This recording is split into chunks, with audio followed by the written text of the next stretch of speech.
Mesdames, Mesdemoiselles, Messieurs, bonsoir. Bienvenue sur cette émission de géopolitique. Au sommet de cette émission, la guerre en Ukraine, le rôle des États-Unis. La guerre en Ukraine qui a commencé en 2014 avec l'annexion de la Crimée par la Russie et s'est intensifiée en 2022 avec l'invasion russe à grande échelle qui a des répercussions majeures sur la scène internationale. Le rôle des États-Unis et l'impact des actions des pays occidentaux sont des aspects cruciaux de cette crise. Monsieur Toga, bonsoir. Bonsoir et merci de l'invitation. Je souhaiterais, n'est-ce pas, faire mes salutations à tous vos téléspectateurs.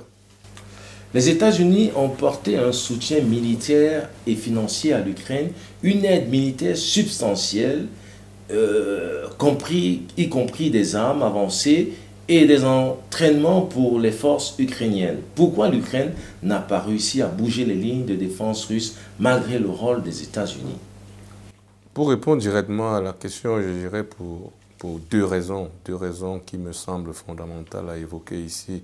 La première étant le fait que les États-Unis offrent du matériel ultra sophistiqué à une armée rustique comme celle de l'Ukraine, démontre que la préparation du personnel à l'usage du matériel militaire qu'on envoie sur le champ de bataille est quelque peu mal pensée. À ce moment-là, c'est une des premières raisons. La seconde étant le côté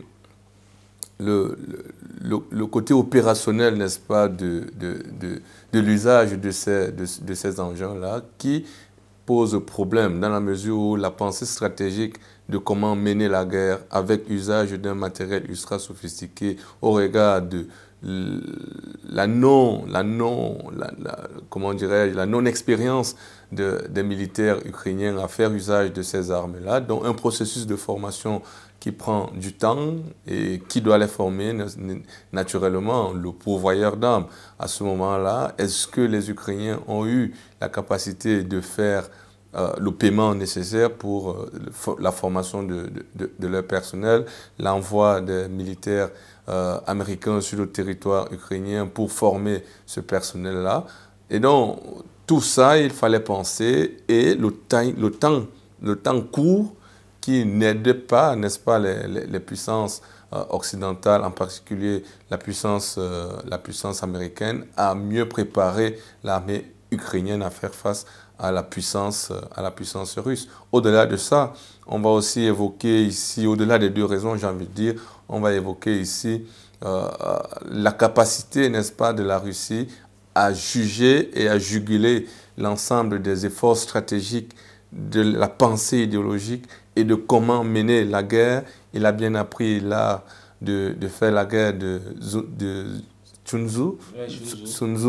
Et donc, il a ici anticipé sur la capacité des Américains à pourvoir l'armée ukrainienne en termes de matériel militaire qui lui ferait mal à ce moment-là. Ils ont été graduellement dans la riposte que mène, n'est-ce pas, l'Ukraine. Et à ce moment-là, la Russie a anticipé sur comment est-ce que les Américains voient la guerre et comment est-ce qu'ils mènent la guerre, malgré le fait qu'ils aient envoyé du matériel ultra sophistiqué qui rencontre forcément des problèmes sur le territoire. Il n'y a pas longtemps de ça que les médias russes ou ukrainiens faisaient savoir que les HIMARS envoyés par l'État, le gouvernement américain sur le territoire ukrainien rencontrent quelques problèmes dans la mesure où la puissance russe frappe dessus, les détruit. Et donc, il y a cette alchimie qui n'a pas pris, cette préparation du militaire à lui faire usage de ces armes-là qui a été un grand manquement pour l'armée ukrainienne afin de faire face à la puissance russe. Washington a imposé des sanctions économiques sévères contre la Russie visant des secteurs clés dans le but de mettre fin à l'agression russe. Est-ce que les sanctions ont été utiles ou au contraire, elles ont renforcé la détermination de Poutine? Je dirais sans toutefois être subjectif que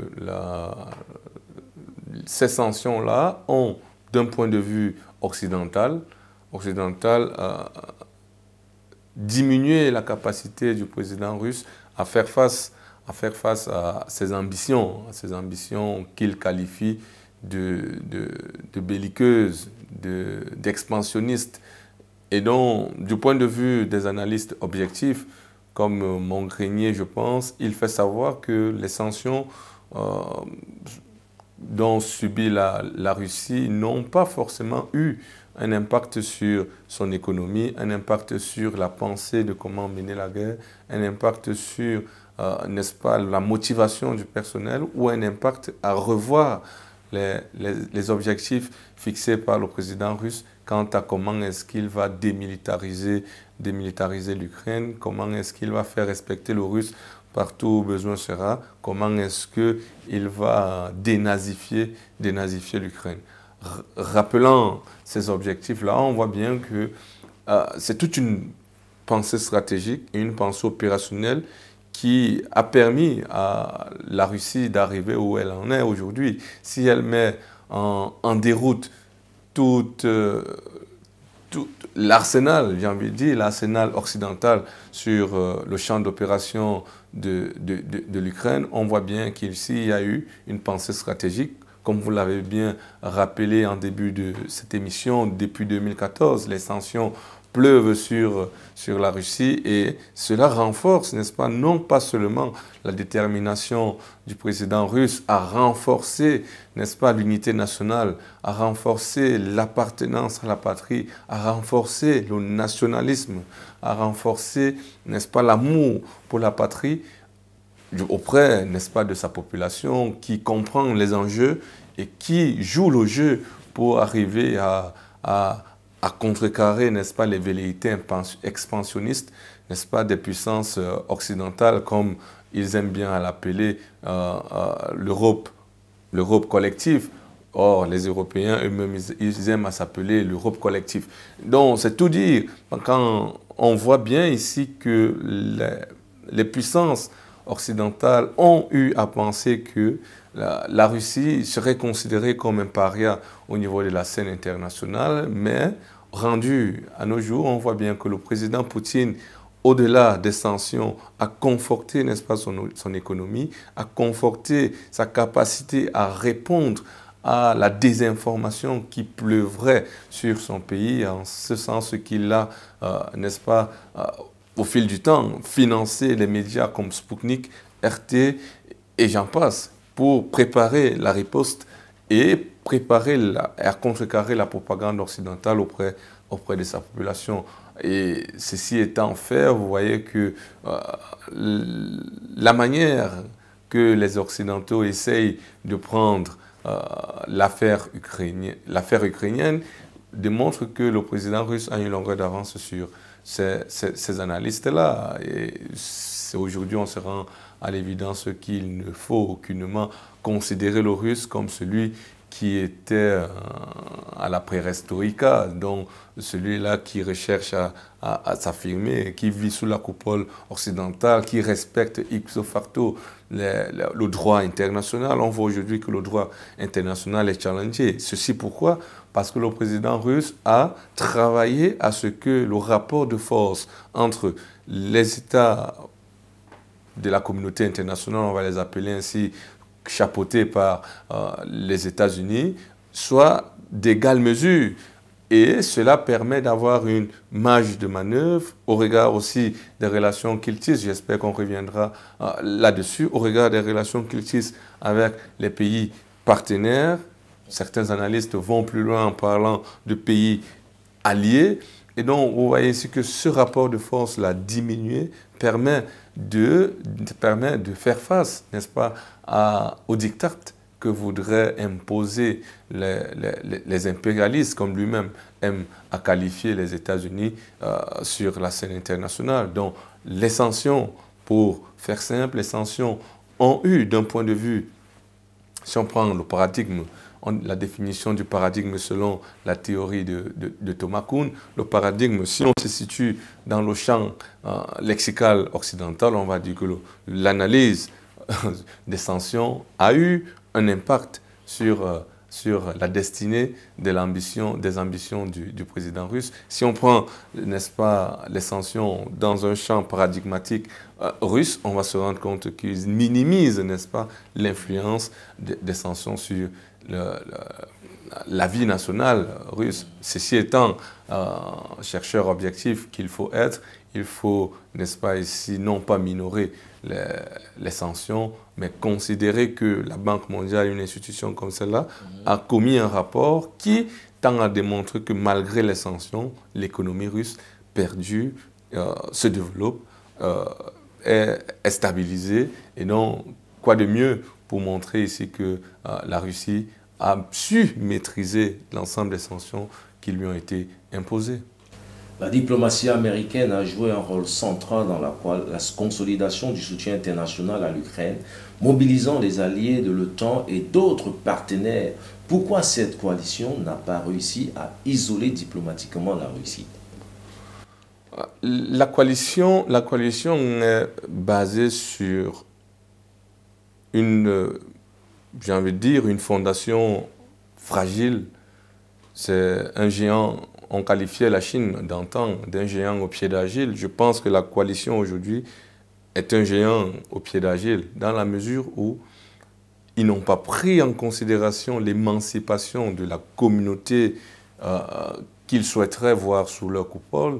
Ils n'ont pas pris en considération l'émancipation nationaliste des pays qu'on qualifiait d'antan du tiers-monde. Ils n'ont pas pris en considération la volonté de voir les pays se départir d'une communauté unipolaire et voir l'émergence d'une communauté multipolaire.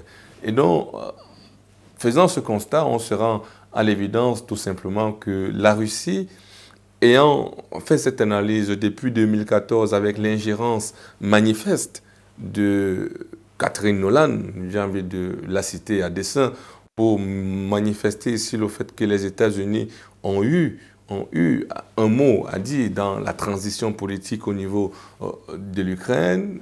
Donc, ayant eu fait de ça, la destitution de Yanukovych et consorts qui entraîne la révolution du Maïdan en 2014 et toutes les conséquences relatives à cet événement-là, démontrent que la Russie a pris la pleine mesure des agissements de la communauté internationale, en l'occurrence les États-Unis, à imposer la démocratie partout où ses besoins seraient engagés. À ce moment-là, l'imposition de la démocratie devient une arme stratégique. La démocratie est un élément fondamental de l'ingérence états-unienne dans n'importe quel pays, dans la gouvernance tout simplement d'un pays qui n'a pas l'égale puissance de ce pourvoyeur de démocratie-là. À ce moment, on voit l'émergence d'une idéologie qui voit le monde non pas unipolarisé au sens états-unien, mais un monde multipolarisé où les nations s'égalisent, où les nations se respectent, où les nations ont le sens de le développement non pas capitalistique, mais un développement qui prend en considération les aspirations nationales, qui les érige en termes internationaux au niveau de respect de la volonté des peuples à avoir leur développement rassuré, j'ai envie de le dire ainsi. Mais au-delà de ça, les États-Unis ont, pour ma part, eu une fondation que je qualifiais déjà d'argile, de pas fiable, parce qu'ils n'ont pas pris en considération ces éléments que je viens d'évoquer. A contrario, la Russie, dans sa stratégie de riposte, s'est rallié, non pas rattaché, s'est rallié et a tissé des liens d'amitié avec les pays qui ont une once d'animosité avec la pensée expansionniste américaine. Et j'ai envie d'extrapoler pour parler de la communauté internationale. Voyant cela, vous voyez que le discours sur lequel se propulse la pensée poutinienne renvoie à stigmatiser ou alors à indexer, n'est-ce pas, l'occidental comme étant le problème fondamental dans lequel le monde se trouve aujourd'hui, avec sa pensée expansionniste. Et on voit bien que le président russe le fait si bien quand il qualifie naturellement les États-Unis d'impérialistes. Qui va le nier? Personne. Je pense que personne ne va nier que les États-Unis ont une politique expansionniste, du moins une diplomatie expansionniste sur la scène internationale. Quand on voit, n'est-ce pas, la relation américaine et israélienne qui aujourd'hui connaît quelques frictions, on voit bien que cette pensée multipolaire est en train de créer une animosité dans les relations qui étaient acquises à l'Amérique. Et puis, on voit bien que le président russe, jouant sur ce discours-là, jouant sur les défaillances constructives d'une fondation importante qui donnerait l'avantage, n'est-ce pas, à la communauté internationale face à la Russie, jouant dessus, le président Poutine a engrangé des points et ramené les pays qui sont non pas en hostilité ouverte avec les Amériques, mais à créer de la sympathie auprès de ces pays-là pour, n'est-ce pas, montrer aux yeux du monde que la communauté internationale n'est qu'un géant au pied d'Achille. Est-ce que l'un des échecs notables des pays occidentaux a été leur incapacité à prévenir l'escalade de la guerre? Et pourquoi, malgré les avertissements et les négociations? Mais je considère votre question comme étant ironique dans la mesure où les États de la communauté internationale n'ont pas forcément voulu l'escalade parce qu'ils l'ont construit. Ils l'ont construit en ce qu'on appellerait dans la stratégie de la communication propagandiste, en créant, n'est-ce pas, l'horreur et en désignant celui qui est le fautif. Le fautif ici étant la Russie, on voit bien que, ayant construit cette escalade-là avec l'établissement des laboratoires chimiques en Ukraine, le rapprochement de l'OTAN aux frontières de la Russie, le rapprochement même de l'OTAN aux frontières de l'ex-URSS, dont le démantèlement du pacte de Varsovie entraînerait de facto le démantèlement de l'Alliance de l'Atlantique Nord. On voit bien qu'ici, l'existence même de cette Alliance de l'Atlantique Nord démontre que les États-Unis ont toujours été volontairement dans le déni de l'existence de l'autre. Si tu existes, je me rapproche de toi pour tuer ton projet, m'accaparer de ton projet et le faire à ma guise. On voit bien que le pacte de Varsovie a été tué, l'URSS a été démantelé et donc le démembrement qui y afférent devrait disparaître naturellement. Mais sauf qu'aujourd'hui, on se voit bien avec la fête, l'anniversaire des 70 ans d'existence de l'OTAN qui démontre que c'était une pensée, je n'ai pas envie de dire prophétique, mais c'était une pensée maturée qui préparerait, n'est-ce pas, les pays constitutifs de l'OTAN à une animosité à nul autre pareil entre l'ancien régime communiste qui reviendrait à la charge pour, n'est-ce pas, se questionner de mais quelle est cette relation que j'ai avec les États-Unis et la communauté internationale qui n'a que pour fonction de me subjuguer.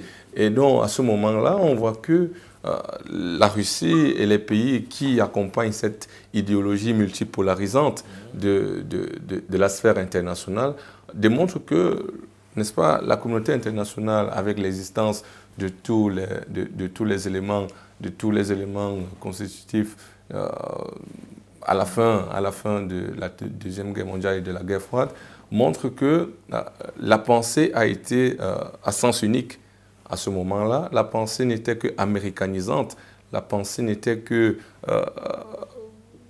bonne quand elle vient, n'est-ce pas, de l'Hexagone et nulle part ailleurs. À nos jours, on voit bien que le président russe a travaillé à construire une volonté, une conscience nationale russe qui se déporte au-delà des frontières, qui trouve l'assentiment des peuples opprimés, mais n'ayant pas la capacité de faire face à l'ordre américain, dans la mesure où s'il essaye, les aides, les sanctions, les puissances militaires, et j'en passe, seraient envoyées sur son territoire pour le taire. Et donc, on ferait planer sur sa tête sa destitution, un coup d'État. Les ressources financières pour le paiement des salaires des fonctionnaires seraient verrouillées avec le système de franc CFA. Je parle de l'Afrique ici et de la zone franc en particulier. Le système de franc CFA, dont la production de cette monnaie nazie est sur le territoire français, plus précisément à Chamalières. Vous voyez qu'ici, la relation américaine et française serait enclenchée pour, n'est-ce pas, fragiliser l'économie de ce pays qui se veut indépendant à tout point de vue, d'un point de vue économique, d'un point de vue politique. Mais à nos jours, on voit bien que l'avantage que donne, n'est-ce pas, le président russe au pays qui aimerait conquérir leur indépendance et que le monde aujourd'hui est multipolarisant. Certains observateurs estiment que des actions plus vigoureuses auraient pu être prises plus tôt pour renforcer la dissuasion. Est-ce que cela aurait dissuadé Vladimir Poutine, le président de la Fédération de Russie? Que non, que non. On revient ici avec la théorie de Thomas Kuhn, avec l'analyse paradigmatique, dans la mesure où le président russe est dans une analyse paradigmatique de Russie-Eurasie qui essaye de contrecarrer l'unipolarité du monde. Et donc, il est dans ce registre-là. Or, la communauté internationale est dans un registre où on veut promouvoir des valeurs anti-valeurs, selon le registre paradigmatique Russie-Eurasie. Et donc, vous voyez ici que l'anti-valeur au niveau de la Russie est forcément valeur au niveau de la communauté internationale. Et ce conflit idéologique-là démontre que on ne saurait arriver à un consensus dans la mesure où le président russe respecte, je vais le dire ainsi, la famille. Et il le rappelle assez à la jeune génération que la famille est importante et j'en passe. Et de telles valeurs sont quelque peu minorées sur la scène de la communauté internationale dans la mesure où ils promeuvent des valeurs antifamiliales. Je vais le dire ainsi. Au-delà de ça, vous avez aussi non pas, si on sort de l'ensemble paradigmatique dans lequel on se situe pour analyser la situation, on va aussi toucher, de mon point de vue, la question de la puissance. Pourquoi vouloir être puissant?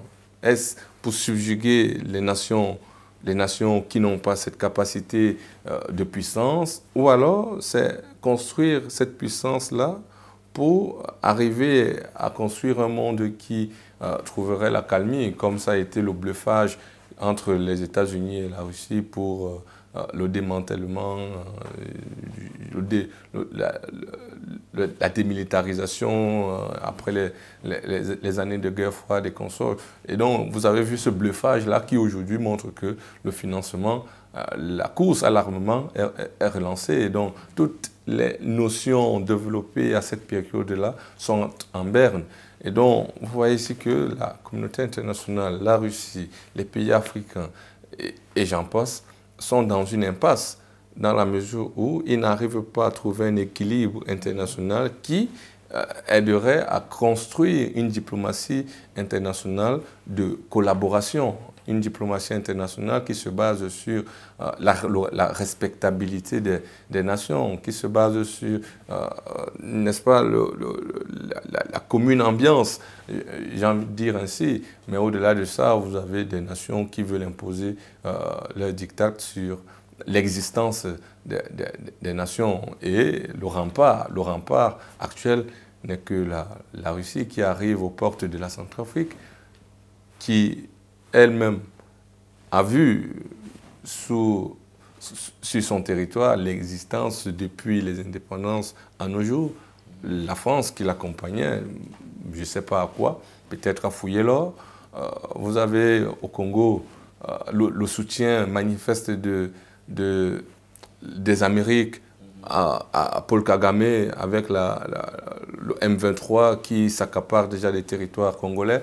Vous avez tout ça pour, n'est-ce pas, magnifier un projet qui est dans les tiroirs états-uniens, le démembrement des pays africains, la scission, la division des grands territoires sur le continent africain, parce que diviser pour mieux régner, c'est la règle qui domine les nations impérialistes.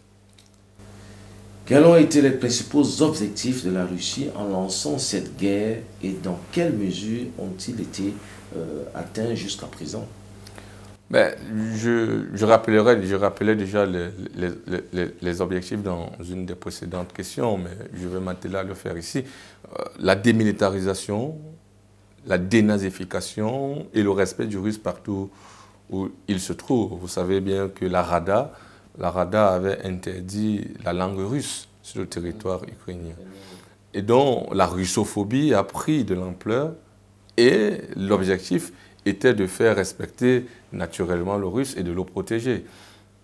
Rendu à ce jour, je pense que les objectifs, si on suit chronologiquement les discours du président russe, on va se rendre compte qu'à chaque évolution du conflit, il y a un des objectifs qu'il élude ou qu'il évite de prononcer parce que selon mon analyse, il a été satisfait rendu à ce jour du discours-là. Et donc, de mon point de vue, il en reste deux, à savoir la dénazification et la démilitarisation, parce que le respect du russe partout où besoin sera, aujourd'hui, c'est une question manifestement claire pour tout un chacun. Pour toucher aux Russes, la diplomatie internationale russe va faire le travail.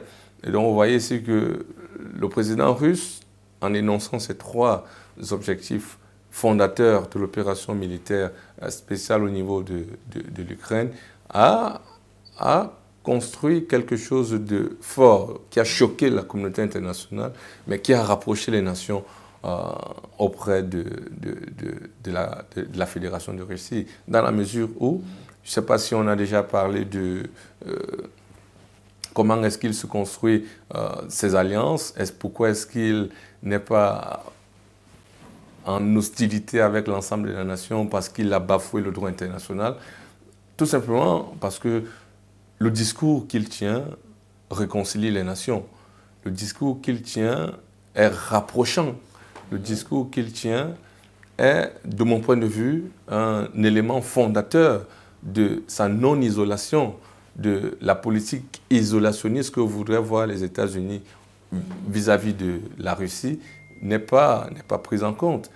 Et donc, sa non-isolation est du fait du discours qu'il tient, dans la mesure où le dernier voyage du président hongrois, Viktor Orban, qui le rappelle à juste titre d'ailleurs, que donc, quand vous discutez avec le président russe, il est conscient et il sait ce qu'il cherche et il sait ce qu'il dit. Et donc, au sorti de son voyage de paix, il a eu à dire que ce n'est pas les États-Unis c'est pas l'Union européenne a commis un communiqué pour dire que ce n'est pas de leur chef qu'il s'est rendu là-bas, c'est de son propre chef. Donc pour se désolidariser, n'est-ce pas, des actions de ce président-là qui recherche la paix entre la Russie et l'Ukraine. Et donc vous voyez ici que même à l'intérieur, on parlait déjà de ça dans nos précédentes émissions, que le chiisme au sein de la communauté européenne est manifeste, dans la mesure où les actions aujourd'hui sont prises isolément. On prend le cas de Viktor Orban pour illustrer notre propos. Au-delà de ça, vous avez Philippe Etienne, l'ancien Premier ministre français, qui nous fait savoir que la Hongrie a toujours soutenu la Russie et a toujours voulu le retardement de l'action européenne vis-à-vis de la Russie. Et donc, c'était stratégiquement joué pour permettre à la Russie de construire ses relations au niveau international. Et donc, si on sort de cette communauté internationale européenne et on se rend, par exemple, en Iran, où le président russe a des relations, on se rend la visite du président russe, je pense, en Corée du Nord. Vous savez, la visite tout récente du président indien Modi en Russie, juste après son élection, c'est peu dire. Vous avez, n'est-ce pas, le déploiement grandeur nature de la diplomatie internationale russe sur le président Sassou, qui s'est rendu et qui a rappelé le rapport historique que l'Afrique a avec la Russie. Et naturellement, cela est fondateur de ce que le rapprochement entre les nations qui recherchent l'indépendance ont avec le discours que tient la Russie. Et donc, vous voyez ici que la Russie est, de mon point de vue, non pas du bon côté de l'histoire, mais aux côtés des pays qui recherchent une indépendance totale. Les objectifs de la Russie ne sont certainement pas atteints, mais aujourd'hui la Russie est aux portes de Kiev. Pendant ce temps, le président américain Joe Biden bat campagne pour sa réélection. En France, nous avons la montée des extrémismes, malheureusement. Heureusement, la gauche et les divers ont pris le pouvoir au niveau du Parlement. Est-ce que la communauté internationale, c'est-à-dire les Occidentaux et les Américains, ne se sont pas un petit peu endormis pendant que le président Poutine avance vers Kiev? Que non, ils sont au fait. Et vous faites d'ailleurs un rapprochement fort intelligent, dans la mesure où le président ukrainien lui-même, aujourd'hui, s'inquiète des élections en novembre au niveau des États-Unis, dans la mesure où il prédit, selon ses indices analytiques, que si il arrivait que le président Trump arrive au pouvoir, l'aide qu'il reçoit des États-Unis se verrait estompée. Et donc, selon lui, il faille faire un manifeste d'engagement, d'aide à l'Ukraine pour garantir, n'est-ce pas, à finalité, la réussite de l'Ukraine sur la Russie.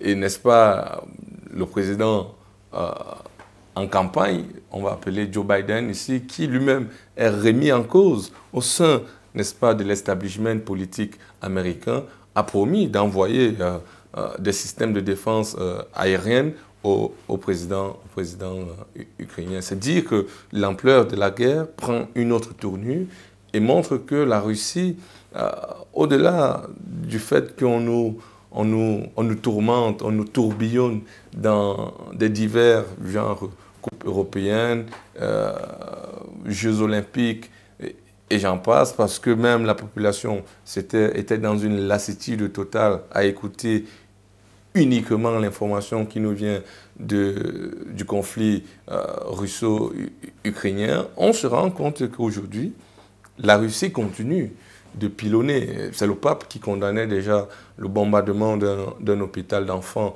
sur le territoire ukrainien, qui montre que le conflit continue et les espérances de dialogue pour la recherche de la paix s'éloignent. Mais à nos jours, la communauté internationale réunie affirme mordicus avec son militaire en chef, Joe Biden, que la Russie ne peut aucunement gagner. Et donc, il faille faire corps, bloc derrière l'Ukraine pour garantir la réussite de l'Ukraine sur la Russie. Mais au-delà de ça, vous avez aussi le ministre de la Défense russe qui nous fait savoir qu'ils ont découvert le premier laboratoire d'armes biochimiques, d'armes biologiques sur le territoire ukrainien. Et donc, la guerre continue parce qu'il faille chercher pour démilitariser. Et donc, l'objectif, l'un des objectifs fondateurs de cette opération militaire spéciale sur le territoire ukrainien prend tout son sens, dans la mesure où la Russie se sentant menacée de la production d'armes biologiques en territoire rapproché de son espace géographique et qui est hostile à l'existence même du russe parce qu'il a interdit la langue russe sur son territoire. Vous voyez, c'est que l'engagement, la motivation à retrouver ces armes-là prend tout son sens. Et si les histoires de Hunter Biden qui finançait tous ces laboratoires-là, Joe Biden lui-même, et j'en passe. Donc vous voyez ici que dans le manifeste de la communauté internationale à couvrir leurs déboires sur le territoire ukrainien prend tout son sens. Il faut aller aider l'Ukraine pour nous couvrir, nous, de ce qu'on va découvrir si jamais l'Ukraine arrive à perdre face à la Russie. Ça serait catastrophique. Et donc, le président russe, si le président Trump arrive au perron et à gouverner les États-Unis, il espère, je ne sais pas pourquoi, que le retrait de l'aide américaine serait manifeste. Mais au-delà de ça, est-ce que l'Union européenne serait capable, il faut déjà l'envisager, parce qu'au dernier sondage, Joe Biden a perdu le duel face à Donald Trump, au dernier débat qu'il y a eu. Et donc, on part déjà sur le fait que le président Joe Biden risque de ne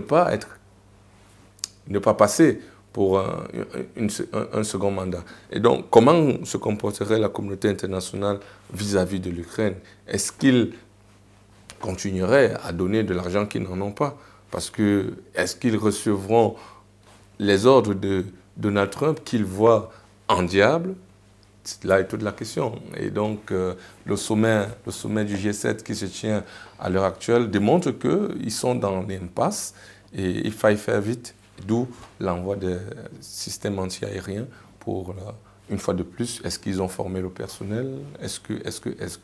Parce que, aux dernières informations, la Russie continue aussi de pilonner l'ensemble des formateurs étrangers qui arrivent sur le territoire ukrainien afin de former l'armée ukrainienne. Nous arrivons au terme de cette émission de géopolitique.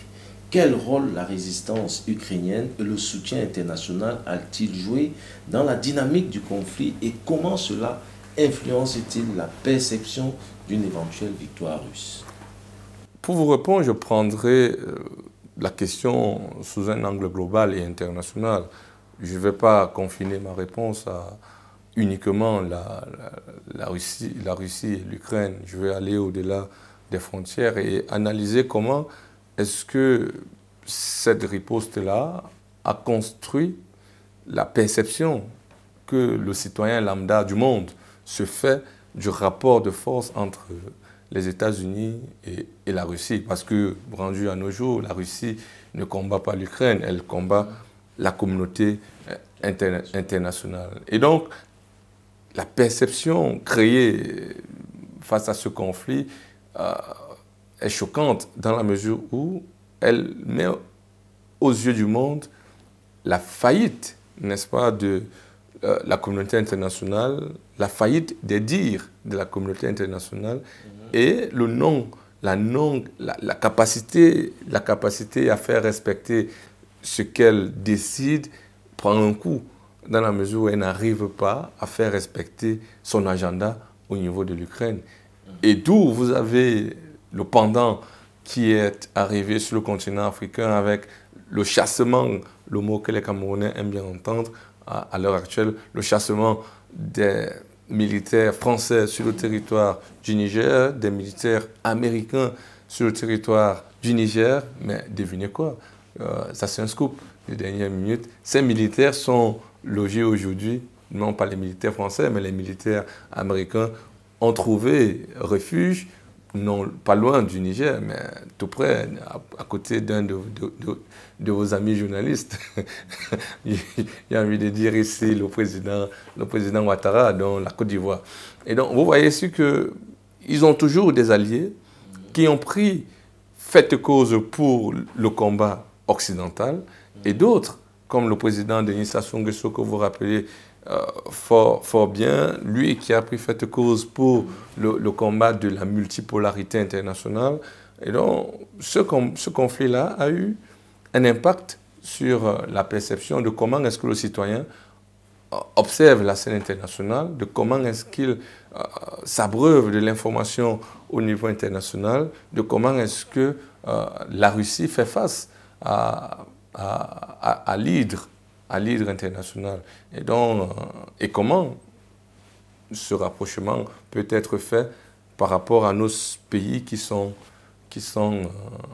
chancelants, qui n'ont même pas une existence réelle, parce que nous vivons encore sous la domination d'une monnaie qui ne nous est pas propre. Et donc, vous voyez ici que l'affirmation de l'identité russe, l'affirmation de sa capacité à riposter face à la communauté internationale dans son ensemble, la capacité de la Russie à construire des alliances, la capacité de la Russie à se rapprocher des ennemis de ses ennemis, des ennemis de la personne qu'elle combat. Donc, j'ai envie de parler ici de la Corée du Nord, de l'Iran, et j'en passe, à construire un climat commercial autour de ces ennemis-là, de ces ennemis de la communauté internationale, à sortir du système SWIFT et à émettre un palliatif,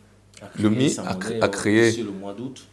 Justement. Donc, vous voyez ici que c'est un éveil de conscience. Le voyage des présidents au sommet Russie-Afrique, vous voyez le discours du président Ibrahim Traoré qui demandait déjà l'émancipation de la classe, des différentes classes sociales africaines pour arriver à une totale indépendance.